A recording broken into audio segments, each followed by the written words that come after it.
नाज़रीन ये किस्मत का खेल है या कायनात की मेहरबानी। लेकिन पाकिस्तानी पंजाब और इंडियन पंजाब में अब जो स्मॉग का सिलसिला है वो आखिरकार उसने अपने लेवल्स कम कर दिए हैं। और यहाँ पर हालाँकि ये क्लेम किया भी जा रहा है, एविडेंस भी है कि वेदर ट्रैकिंग ऐप्स और एक्सपर्ट्स के मुताबिक विंड पैटर्न्स में चेंजेस की वजह से अब जो स्मॉग है जो पंजाब के ऊपर हवर कर रहा था वो डिस्पर्स हो गया है। लेकिन जो गवर्नमेंट्स हैं और provincial governments on other side of the border उनका कहना है कि our policies finally worked even though environmentalists, Indian environmentalist और पाकिस्तानी एनवायरमेंटलिस्ट दोनों का ये कहना है कि इस किस्म के छोटे-छोटे मेजर्स जो हैं दे आर इनइफेक्टिव और हम लोग को लॉन्ग टर्म पॉलिसी और सॉल्यूशन की तरफ जाना चाहिए। इस सारे मामले पे बात करने के लिए आज हम लोगों ने ये स्पेशल सेगमेंट तैयार किया है जिसके अंदर हम लोग को जॉइन करेंगे प्रवीण मिश्रा साहब, जो मिशन ग्रीन दिल्ली के एक मेंबर हैं। He is an environmentalist from India और वो एक ग्रीन सोसाइटी के ऊपर काफ़ी उन्होंने काम किया हुआ है। He is joining us today और पाकिस्तान के साइड से जॉइन कर रहे हैं दावर भट्ट साहब। ये एक पब्लिक पॉलिसी एनालिस्ट हैं और साथ-साथ में वो एनवायरमेंटलिस्ट हैं और उन्होंने स्मॉग के जो सारा सिलसिला है उसको काफ़ी बारीकी से और काफ़ी नज़दीक से देखा हुआ है और उसके ऊपर काम भी किया हुआ है। तो बहुत शुक्रिया आप दोनों का, आपने अपना कीमती वक़्त राइट्स वॉच को दिया। एयर क्वालिटी लाहौर में, पंजाब में वो रिलेटिवली इम्प्रूव किया है अभी रिसेंटली एंड जो अंडरस्टैंडिंग ये है it's because of wind changes. However government यहाँ पर सेलिब्रेट कर रही है कि हमारी अपनी जो पॉलिसीज़ हैं they have worked. Do you think कि ये मिनी लॉकडाउन्स होते हैं एंड स्टबल बर्निंग ये आर दीज़ इनफ और या फिर बहुत और भी ज़्यादा हम लोग को देखना पड़ेगा कि क्या-क्या कर सकते हैं to stamp out smog once and for all? और जैसा आपने मेंशन किया है कि हमारे पास जो मीटरोलॉजिकल फिनोमेना है, वो इस पूरे रीजन को बहुत इम्पैक्ट करता है। जैसे ही हमारा पोस्ट मानसून पीरियड होता है relatively up to 6 to 7 weeks आप जो आपके सितंबर पोस्ट मानसून में होते हैं, बहुत ड्राई पीरियड होता है। और उसके साथ-साथ आपकी जो विंड स्पीड्स हैं, वो बहुत डिक्लाइन कर जाती हैं। तो मोर और लेस स्टैग्नेंट विंड होती है और फिर near to December you have westerly winds जो फिर पिकअप करती हैं एंड फिर वेस्टर्ली विंड्स चलती रहती हैं all the way till spring. लेकिन इसके साथ-साथ अब इश्यू ये चल रहा है कि यहाँ पे ये natural system has always been here, लेकिन पोल्यूशन और स्मॉग काफ़ी रीसेंट फिनोमेना है। आप मेरा नहीं ख्याल आज से ये 50 इयर्स पहले ऐसा कुछ फिनोमेना था यहाँ पे। फॉग ज़रूर होती थी। जबकि स्टबल बर्निंग और इस तरह की एक्टिविटीज़ भी टू अ स्मॉल एक्सटेंट होती थी। बट फिर एग्रीकल्चरल रेवोल्यूशन आया जिसकी वजह से बहुत इंटेंसिव फार्मिंग हुई यहाँ पे, स्पेशली 1960s के बाद जब हार्वेस्टर्स भी इंट्रोड्यूस हो गए।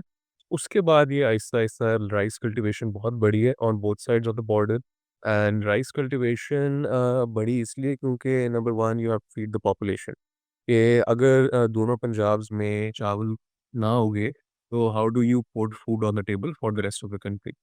सो इस वजह से गवर्नमेंट ने इंसेंटिवाइज़ किया। लेकिन एट द सेम टाइम जब हार्वेस्टर्स इंट्रोड्यूस कर देते हो, जिस तरह पुराने ज़माने में होता था पूरा आपका जो पौधा होता था एक किस्म का, उसको स्टेम से लेके ऊपर तक सब कटता था। हार्वेस्टर्स वो नहीं करते और वेस्टेज बहुत छोड़ जाते हैं। लेकिन फार्मर्स के पास कोई अल्टरनेटिव नहीं रहा to clear clear out the wastage जब स्टबल बर्निंग शुरू हो गई।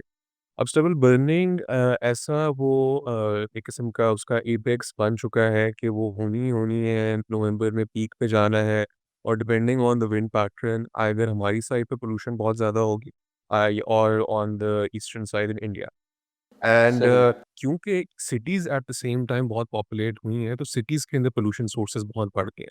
सो now it's basically both things have gotten bad to the extent यहाँ पे हज़ार-हज़ार एक्यूआई, 1500 एक्यूआई चल रहा है ऑन बोथ साइड्स जो और यहाँ पे आप ये समझ लें कि बॉर्डर के वेस्ट पे जो सबसे बड़ा शहर है वो लाहौर है।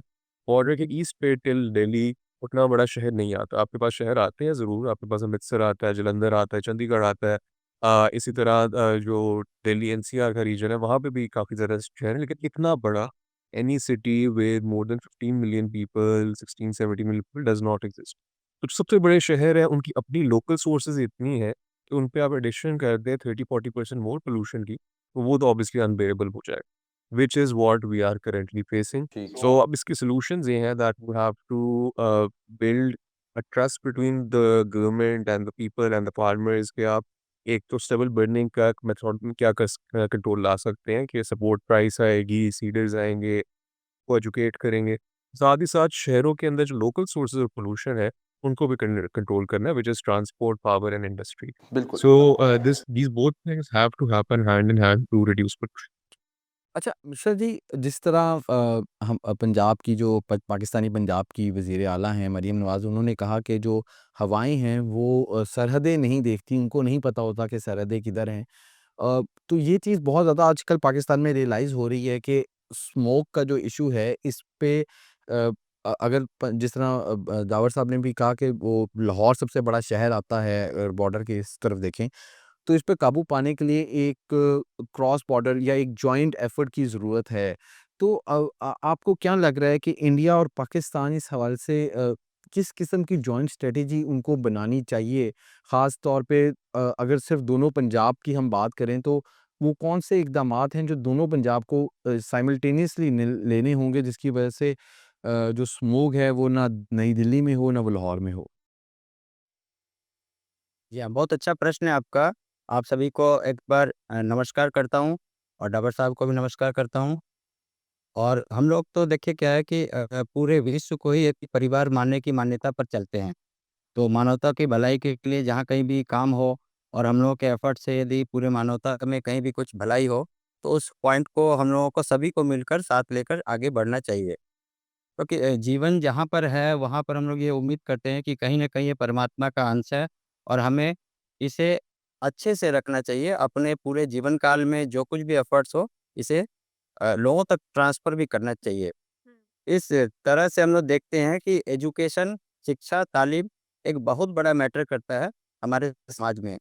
चाहे हम कहीं भी रहें पूरे विश्व में, तो एजुकेशन यदि हमारे अंतिम छोर तक पहुँच जाएगा, तो मुझे ऐसा लगता है कि आने वाले समय में बहुत हद तक पॉल्यूशन की समस्या पर भी हम लोग समाधान पा सकते हैं और इसके लिए ज़रूरी है कि सरहद और दोनों क्रॉस बॉर्डर जहाँ भी लोग रह रहे हैं, वो सबसे पहले तो ये समझे कि पराली की जो समस्या है या जो भी कुछ हमारे पास पॉल्यूशन की समस्या है, वो पूरे साल भर है।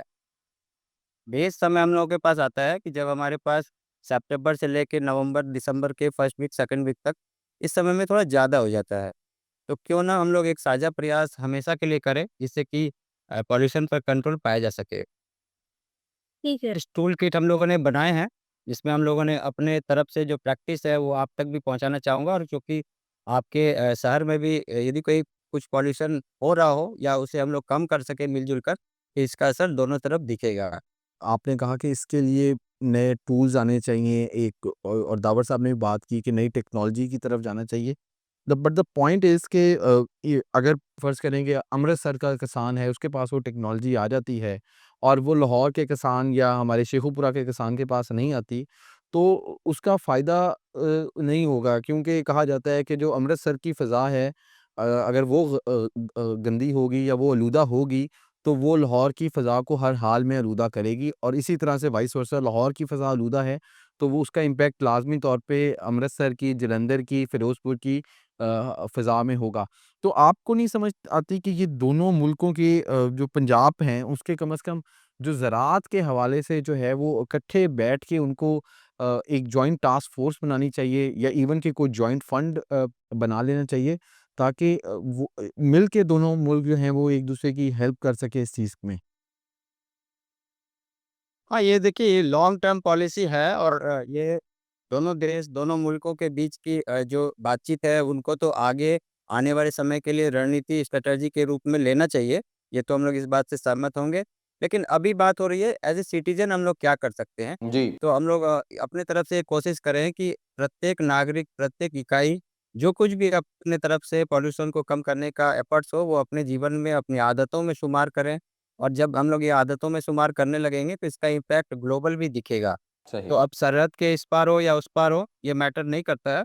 मैटर ये करता है कि हम किसानों के बीच भी जाएँ, उनको भी समझाएँ, स्कूल में जाएँ, कॉलेज में जाएँ और नागरिकों के बीच भी जाएँ, सिटीज़न्स को भी ये बताएँ कि पॉल्यूशन एक बहुत बड़ा ग्लोबल चैलेंज है और आने वाले समय में हमें हेल्थ, फूड और एनवायरनमेंट पर ज़रूर से काम करना चाहिए। क्योंकि यदि सिटीज़न हेल्दी नहीं रहेंगे, तो चाहे कहीं के भी हों, पूरे वर्ल्ड पर इसका असर पड़ेगा और आने वाले समय में चैलेंजेस और बढ़ जाएगा। आपने कोविड के टाइम देखा था समस्या कहीं से भी स्टार्ट हुई हो, लेकिन पूरा वर्ल्ड इफ़ेक्टेड था इस बारे में। तो कोशिश होनी चाहिए कि पॉल्यूशन भी आने वाले समय में बहुत बड़ा एक चैलेंज ना बन जाए, और ये सिर्फ़ 1-2 महीने का जो चैलेंज है इसे सॉल्व कर देना चाहिए इसी समय, ना कि ये पूरे साल बरकरार रहे। जो साउथ एशिया है ये रिगार्डेड होता है जो पूरी दुनिया के वो उन कंट्रीज़ में जो क्लाइमेट चेंज के इम्पैक्ट से न सबसे ज़्यादा वल्नरेबल हैं। इधर हमारे सी लेवल्स राइज़ कर रहे हैं, सी इनकर्जन हो रहा है तो कोस्ट्स हमारे रेज़ हो रहे हैं, इससे डिस्प्लेसमेंट हो रही है। वाटर स्कार्सिटी पैदा हो रही है जिसकी वजह से जो पानी है पोर्टेबल वाटर उसका एक्सेस लोगों के पास ख़त्म हो रहा है। ग्लेशियर्स मेल्ट हो रहे हैं तो फ्लडिंग हो रही है in the north. Air pollution is just one part of a big major puzzle. तो डू यू फील के और ये दावर भट्ट साहब के लिए क्वेश्चन है, डू यू फील कि जो हमारी गवर्नमेंट है कैन दे अफोर्ड कंसिडरिंग कि हमारे क्या पॉलिटिकल क्राइसिस होती हैं, प्रायोरिटीज होती हैं, कैन द गवर्नमेंट अफोर्ड कि वो क्लाइमेट क्राइसिस को एड्रेस करे इस वक्त? अच्छा, मैं इस इशू को एज़ अ बिग पज़ल नहीं देखता, क्योंकि ये matters individual eight the same time है एनवायरमेंटल इश्यूज़, लेकिन ये इन सब को डील करने के तरीके बहुत डिफरेंट हैं। इनके लिए पॉलिसीज़ बहुत मुख्तलिफ होती हैं, पीपल और experts behind them are very different. So subject matter काफ़ी डिफरेंट हो जाता है। सो इसको ग्रुप करना थोड़ा-सा बहुत सिम्प्लीफाई करना है सब्जेक्ट को। हमें ये ओके। देखने की ज़रूरत है कि क्लाइमेट चेंज ड्राइव करता है कार्बन डाइऑक्साइड, और उसके प्राइमरी एमिटर्स जो हैं वो ग्लोबल नॉर्थ की कंट्रीज़ हैं। पोल्यूशन जो है, एयर पोल्यूशन, वो हम लोग खुद प्राइमरी ड्राइव कर रहे हैं। जिस तरह एग्ज़ाम्पल्स है ट्रांसपोर्ट, इंडस्ट्री, स्टबल बर्निंग, ये सारी एक्टिविटीज़ हमारे अपने खित्ते में हो रही हैं, वो हम कंट्रोल नहीं कर पा रहे हैं। सो इसमें हमें ये फ़ोकस करना पड़ेगा कि इसमें अब बात ऐसी नहीं है कि गवर्नमेंट प्रायोरिटी हो सकती है कि नहीं। गवर्नमेंट के अपने लोग, जहाँ भी सीट जो चीफ मिनिस्टर बैठा है, प्राइम मिनिस्टर बैठा है, पाकिस्तान में बैठे हैं, इंडिया में बैठे हैं, कैपिटल सिटीज़ में बैठे हैं, वो पोल्यूटेड एयर ब्रीथ कर रहे हैं। उनकी फैमिलीज़ पोल्यूटेड एयर ब्रीथ कर रही है। गवर्नमेंट एडमिनिस्ट्रेटिव सर्वेंट्स सारे कर रहे हैं। सो इसमें मेरा नहीं ख्याल कि वो इससे अपने आप पे भी रिस्क ले सकते हैं। इसमें ज़्यादा इश्यू ये है कि जो एक्सपर्टीज़ अभी तक गवर्नमेंट्स के पास अवेलेबल है, इज़ आर दोज़ इनफ कि अभी 10-15 साल पुराना मसला हो गया एयर पोल्यूशन का, तो क्यों नहीं ऐसी पॉलिसी बन पा रही दोनों साइड्स पे कि वो इसे इफेक्टिवली डील करे, और every year it gets worse. उसका मतलब ये है कि पॉलिसी अभी जो है वो उसे अच्छा बचाने की बजाय वो इनइफेक्टिव हो गई हुई बिल्कुल। सो एक तो हमें ये देखने की ज़रूरत है कि प्रॉपर इस पे स्टॉक टेक हो कि अभी तक प्रोग्रेस हुई क्या है। कि हम एक एक होता है प्रोग्रेस लेवल, एयर क्वालिटी का हम कहते हैं कि मॉनिटर लगा दिया और हमें डेटा आने लग गया। लेकिन फिर वो डेटा शो करता है कि हम इम्प्रूवमेंट कितनी कर रहे हो। अगर हम एग्ज़ाम्पल लेके बाकी दुनिया की, वो मेज़र करते रहे हैं कि 10 साल में हमने इतना परसेंट कम कर लिया, हमने कितना कम किया, ये देखने की ज़रूरत है। इसके साथ-साथ जो दूसरा इश्यू अब इसमें काफ़ी क्लियर, अभी ट्रांस बाउंड्री का ज़िक्र हो रहा था। तो उसमें उसमें ये देखने की ज़रूरत है कि ट्रांस बाउंड्री अभी तक डिस्कशन जो चल रही है वो ये है कि पंजाब के सीएम इधर से कुछ बोल देते हैं, पंजाब के सीएम वहाँ से कुछ बोल देते हैं। ये नेशनल लेवल प्रायोरिटीज़ दोनों साइडों पे होनी चाहिए कि जो सेंट्रल गवर्नमेंट्स है वो इसे डील करे। क्योंकि मिनिस्ट्री ऑफ फॉरेन अफेयर तो सेंट्रल गवर्नमेंट लेवल पे है, ना पंजाब की आपस में कोई मिनिस्ट्री तो इस तरह भी कोई है नहीं। सो इसको भी सीरियसली सेंट्रल गवर्नमेंट्स को देखना पड़ेगा कि क्योंकि सेंट्रल गवर्नमेंट्स भी इम्पैक्ट हो रही है। सो हम लोग ये नहीं कह सकते कि सिर्फ पंजाब का मसला है। इसी तरह इस साल तो हमने ये भी देखा, और पिछले 2-3 साल से देख रहे हैं कि ये पोल्यूशन नॉर्दर्न एरियाज़ तक फैल जाती है, पेशावर तक फैल जाती है, सिंध तक फैल जाती है। इसी तरह इंडियन साइड पे जो हरियाणा, मध्य प्रदेश, उत्तर प्रदेश, हर जगह फैल जाती है। सो ये सेंट्रल गवर्नमेंट से डील करने में जब आगे आएँगी, तो वो इस पे फिर प्रोग्रेस आगे कुछ बनेगी। हमने पंजाब में देखा कि यहाँ लाहौर में देखा कि इन्होंने ग्रीन लॉकडाउन लगा दिया, बाज़ार जल्दी बंद कर दिए, स्कूल बंद कर दिए। नई दिल्ली भी दुनिया के आलूदा तरीन शहरों में रहता है, कभी सुबह के टाइम लाहौर होता है, तो शाम के टाइम नई दिल्ली हो जाता है। तो वहाँ पे इस हवाले से क्या इक़दामात लिए जा रहे हैं?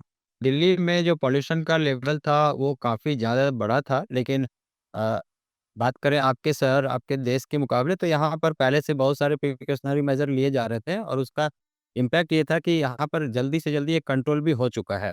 तो अभी हम लोग ये बात करें कि दिल्ली चूँकि सराउंडेड है, बहुत सारे इंडस्ट्रीज़ भी है, यहाँ पर पॉल्यूटेड सिटी है, और यहाँ पॉपुलेशन भी बहुत ज़्यादा है। तो ये सारी चीज़ों को लेकर भी चलते हैं, तो साल में एक ऐसा समय बना रहता है, लेकिन हमेशा इस तरह की सिनेरियो नहीं बनती है। तो अभी के समय की यदि हम बात करें तो अंडर कंट्रोल है, लेकिन बहुत सारे जैसे इलेक्ट्रिकल बसेज़ हैं, बहुत सारे ऐसे ल यहाँ पर भी ग्रेप लगा हुआ है, तो ग्रेप 4 अभी यहाँ पर है जिसका इम्पैक्ट देखा जा रहा है। और हम लोग अभी के समय की यदि बात करते हैं तो लास्ट जो वीक जो सिचुएशन थी अभी के समय में आज के डेट में ये कंट्रोल में है और आने वाले समय में और भी कंट्रोल हो जाएगा, ऐसा उम्मीद करते हैं। ओके, ठीक ठीक है। है। बहुत शुक्रिया मिश्रा जी आपका और दावर भट्ट साहब आपका, आपने इस अहम मौजू पे हमें जॉइन किया और बताया कि ऐसे कौन से इक़दामात हैं जो कि लेने चाहिए और कितना ज़रूरी है दोनों मुल्कों को मिलकर एक जॉइंट स्ट्रैटेजी बनाने की, या जिसकी हम बात कर रहे हैं स्मॉग डिप्लोमेसी की, वो कितना ज़रूरी हो चुका है इस अहम इशू पर काबू पाने के लिए। क्योंकि जिस तरह से एनवायरमेंटलिस्ट कहते हैं कि जो हवाएं हैं वो सरहदों को नहीं मानती, तो हम उम्मीद करते हैं कि आने वाले दिनों में जो दोनों मुल्कों के अंदर एक बेटर सेंस प्रिवेल करेगी और कम से कम इस अहम मसले से, जिससे करोड़ों लोगों की जानें स्टेक पर हैं, इससे दोनों मुल्कों अपने ताल्लुकात को बेहतर बनाने का आगाज़ करेंगे। बहुत शुक्रिया आप दोनों का।